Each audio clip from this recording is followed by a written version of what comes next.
छोड़ दीजिए ससुर जी, अब मैं आपका बर्दाश्त नहीं कर पाऊंगी। बहुत दर्द हो रहा है। बस करिए, जितना मर्जी हो आराम आराम से करिए। आज तो पहला दिन है। जी हाँ दोस्तों, ऐसा ही मेरी बहू मुझे कह रही थी। आज मैं आपको पूरी कहानी बताने जा रहा हूँ। मैंने कोई जबरदस्ती नहीं की थी और ना ही मैंने खुद से ऐसा कुछ किया। हालत ऐसा बना दिया था मेरी बहू ने, मुझे यह सब करना पड़ा। मेरा नाम मोहनलाल है।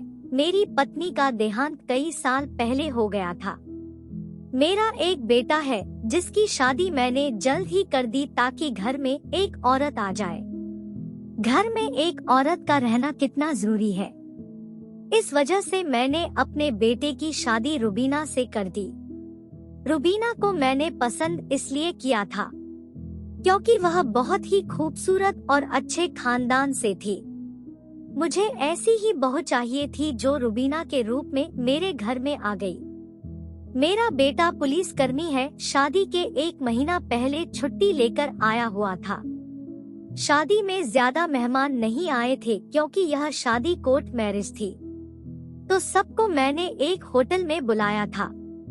कोर्ट के बाद सीधे दूल्हा दुल्हन होटल आ गए थे। वहीं पर शादी होकर फिर मेहमान विदा हो गए। दूसरे दिन हम लोग सब अपने घर आ गए।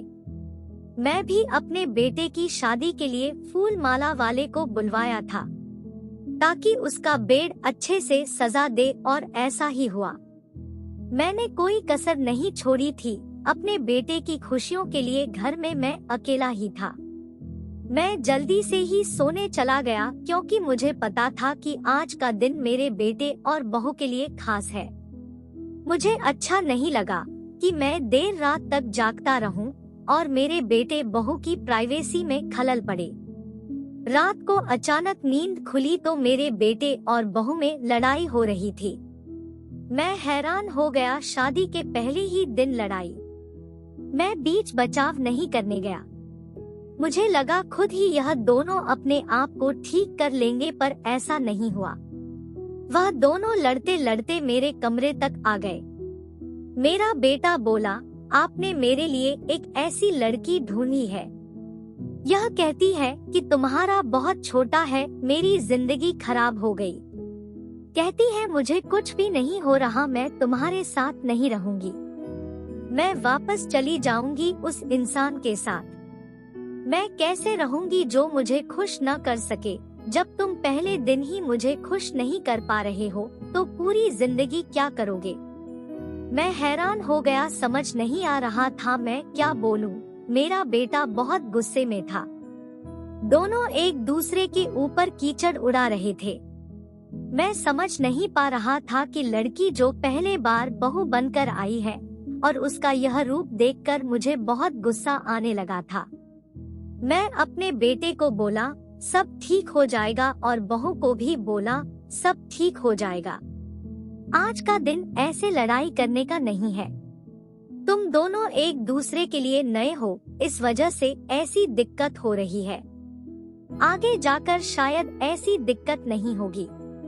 मेरी बहू बोली, दिक्कत कैसे नहीं होगी, इसका तो खड़ा भी नहीं होता।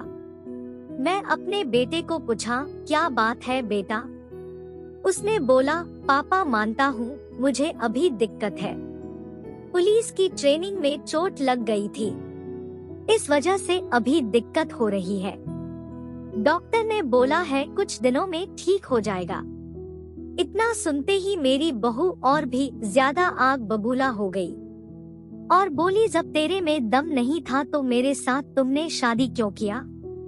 इतना सुनते ही मेरा बेटा तुरंत ही घर छोड़कर चला गया। मुझे लगा कि मेरा एक ही बेटा था, वह भी मुझे छोड़कर चला गया है। मैं बहुत गुस्से में हो गया। जाकर मैंने दरवाजा बंद किया। वापस आकर देखा तो बहू बेड पर बैठी हुई थी। मैं गुस्से में लाल था तो मैं उसको जाकर डांटे हुए बोला, क्यों तेरे में इतनी गर्मी है?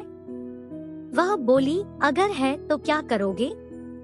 तुम सही करोगे। इतना सुनते ही मैंने कहा, हाँ मैं भी देखता हूँ तुम्हारे अंदर कितनी गर्मी है। तुरंत ही उसे बेड पर लेटा दिया और फिर वही क्रिकेट वाला मैच शुरू हो गया। सुबह जब मेरा बेटा घर आया तो सब कुछ बदला बदला सा हो गया था। मेरी बहू ने मेरे बेटे को सॉरी बोली, फिर हम तीनों ही खुशी खुशी रहने लगे।